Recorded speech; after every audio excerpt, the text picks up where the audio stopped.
Donc quand on arrive d'abord dans la première salle, des ombres, au début les gens ne savent pas trop ce qu'il faut faire et tout, puis petit à petit ils découvrent même des choses. Donc ils ne suivent pas le guide tout le temps jusqu'au bout, et ils inventent aussi, ils créent eux-mêmes des choses.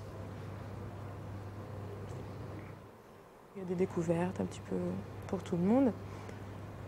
Et puis ensuite on change de salle, on arrive dans la salle des cadres et des expressions du visage. Et les personnes qui étaient plus ou moins âgées et chez qui on avait remarqué un visage assez froid et sec, eh bien, elles changent complètement, quoi. Et c'est vrai que ça me surprend beaucoup, quoi. Souvent les entendants ont la même expression de visage, leur visage ne bouge pas beaucoup. Et là, j'ai découvert qu'ils pouvaient avoir une autre attitude. J'espère que les entendants viendront ici et qu'en venant ici, ils apprendront des choses et de nouvelles méthodes de communication, et qui leur permettra à l'extérieur de pouvoir communiquer en étant plus à l'aise avec des sourds. C'est ce que j'espère.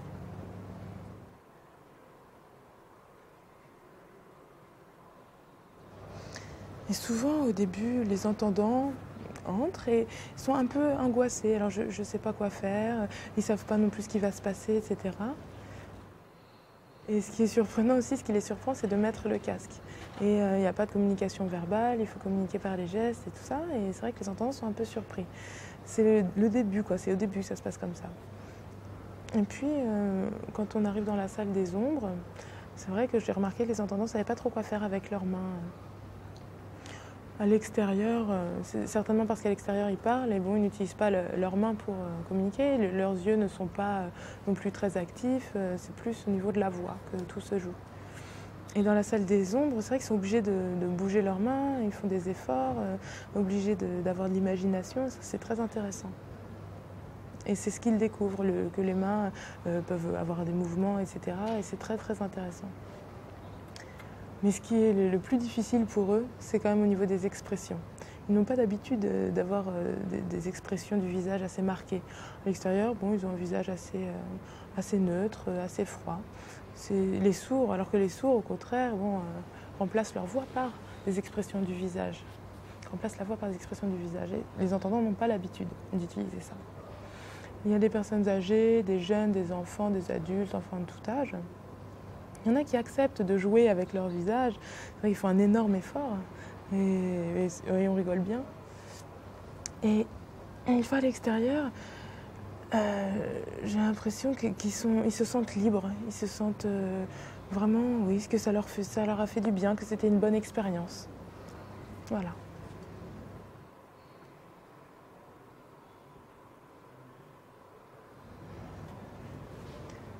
Donc ici, c'est mon rôle de m'occuper du bar et de servir les boissons.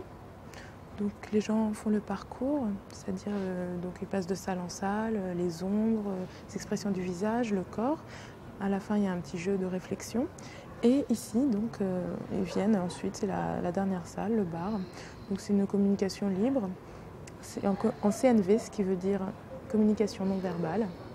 Donc ça dépend des personnes. Il y en a qui sont un petit peu bloqués. Je ne sais pas si vous avez vu, il y a des images le long du mur avec des signes qui sont fixes, donc des images fixes.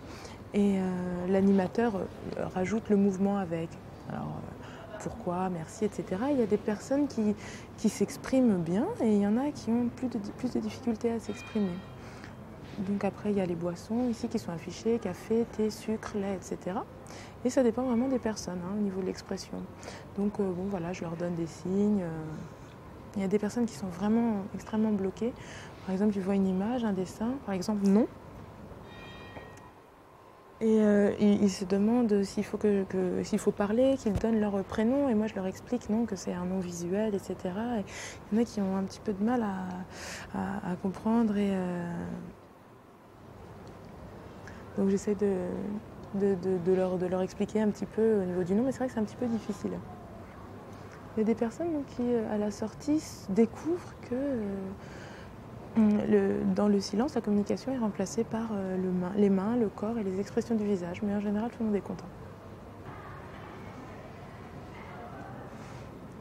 Donc nous, les guides et les barman, sommes sourds, et dans la vie de tous les jours, c'est vrai qu'on est un petit peu bloqués. Et donc là, on prend un malin plaisir à accueillir les entendants et à leur faire découvrir le monde du silence.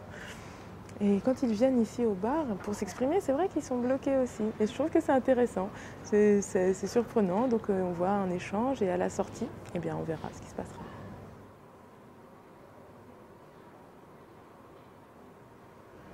Dans le parcours, il y a 5 salles. Et celle qui m'a vraiment le plus surpris et le plus ému, c'est la salle des expressions du visage. Il y a beaucoup d'entendants qui sont passés dans cette salle et je me suis remarqué que dans leur vie de tous les jours, leur vie quotidienne, bon, ils avaient un petit peu le visage un peu froid, des expressions un peu froides. Et puis dans cette salle, j'ai découvert que, et eux-mêmes aussi ont découvert qu'ils pouvaient tirer la langue, qu'ils pouvaient avoir des expressions de surprise, etc. Donc ça veut dire que vraiment les entendants ont la base de la communication non verbale. Donc ça m'a vraiment émue. Il y a aussi, dans d'autres salles aussi, j'ai découvert des choses comme ça, mais c'est cette salle qui m'a vraiment le plus intéressée. Donc tout au long de la visite, voilà, j'ai guidé des personnes entendantes. Et la dernière salle, c'était le bar. Une fois que c'était fini, je les ai observés quand ils sont sortis. Et ils ont discuté avec d'autres entendants à la sortie. Ils ont exprimé leur surprise, qu'ils avaient découvert des choses en eux. Et j'ai aussi lu les petits textes, les petites phrases qu'ils ont écrites. Il y avait d'ailleurs une phrase qui disait que voilà, les sourds pouvaient faire de la plongée et les entendants ont découvert ça. Ils ont été très surpris. Donc voilà, dans la rue, je pense que maintenant, si l'entendant qui a participé à cette exposition rencontre un sourd, sachant qu'il a découvert cette communication non verbale, qui était capable de faire ça, il ne sera plus bloqué dans sa communication.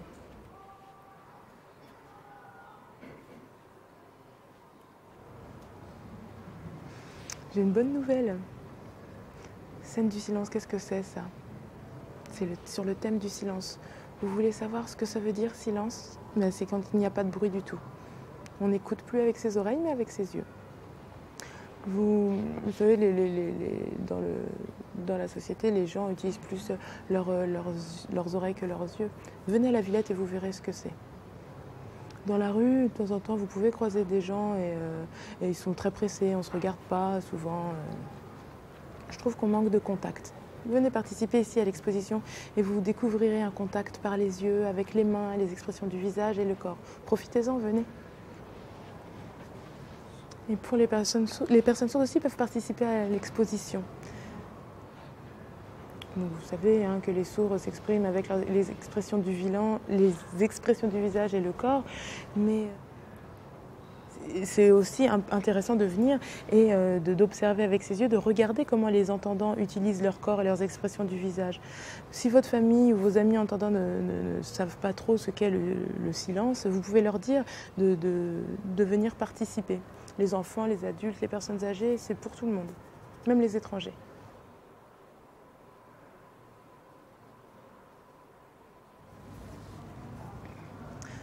Dans Scène du silence, c'est vrai que c'est la première fois que je travaille avec des entendants, avec des groupes d'entendants, et je trouve que c'est vraiment intéressant. La première salle, c'est au niveau de la découverte des mains, et c'est vrai qu'ils ne savent pas, je trouve que c'est incroyable, ils ne savent pas quoi faire avec leurs mains. Pourtant, ils utilisent tous les jours leurs mains, mais ils se retrouvent là, bloqués avec leurs mains, ils ne savent pas quoi faire. Il y en a d'autres qui savent un petit peu, qui découvrent l'amusement qu'il peut y avoir avec les mains, mais c'est vrai que les mains, c'est très riche. On peut l'utiliser pour plein de choses, pour la communication, pour l'expression personnelle, et vraiment, on l'utilise tous les jours, et je trouve que c'est vraiment incroyable. Aussi, au niveau des cadres pour l'expression du visage, donc parfois, il y a des amis ou des couples qui viennent et qui se regardent droit dans les yeux, et là, ils se forcent à montrer leurs expressions du visage, alors que dans la vie de tous les jours, souvent, ils ont le visage assez froid, quoi. Et alors là, ils peuvent rigoler, ils peuvent se regarder, se moquer les uns des autres, c'est rigolo, c'est intéressant. Donc, tous les jours, dans la rue, si vous rencontrez des sourds et que vous êtes bloqué, bien, venez ici à Scène du silence, vous découvrez un autre système d'expression. Et comme ça, quand vous sortirez, vous n'aurez plus peur de rencontrer des gens sourds, des personnes sourdes. Et vous vous rendrez compte que la communication est possible. C'est inutile d'avoir peur des sourds, ils sont comme vous, c'est juste qu'ils emploient un autre mode de communication.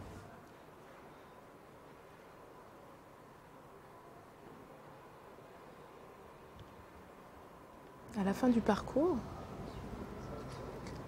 les entendants ont souvent de fortes réactions. Ça leur donne à réfléchir au niveau du silence. tout au long de ce parcours, ils ont découvert des choses et ça leur a permis de comprendre des choses. Ça leur a permis de s'ouvrir au niveau des expressions du visage, au niveau de l'expression gestuelle, parce que voilà, le monde des sourds et le monde des entendants est complètement différent.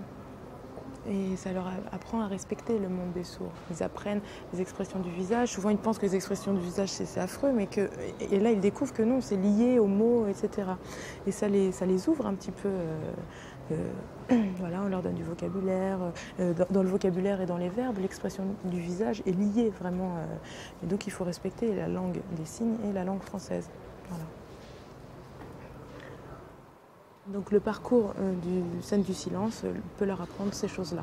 Les sourds aussi peuvent participer au parcours de scène du silence, à condition bien sûr qu'ils ne signent pas, qu'ils rangent leurs mains et qu'ils observent les entendants concrètement, qu'ils observent concrètement leurs réactions, leurs expressions du visage, leur évolution, lorsqu'ils jouent avec les mots, etc.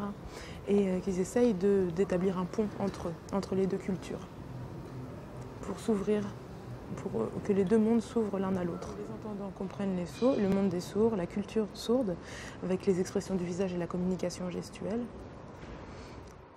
Parce que souvent les entendants ne comprennent pas ce qu'est le silence.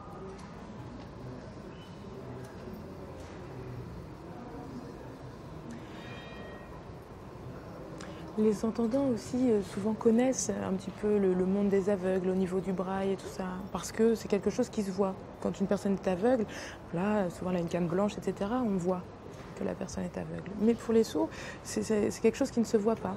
On a le même corps, on a le même visage et on ne voit pas la surdité. Le problème, c'est que les sourds n'entendent pas. Ils remplacent cette écoute auditive par l'écoute visuelle et que ça fait partie du monde du silence. Et dans scène du silence, on remplace ça par les mains.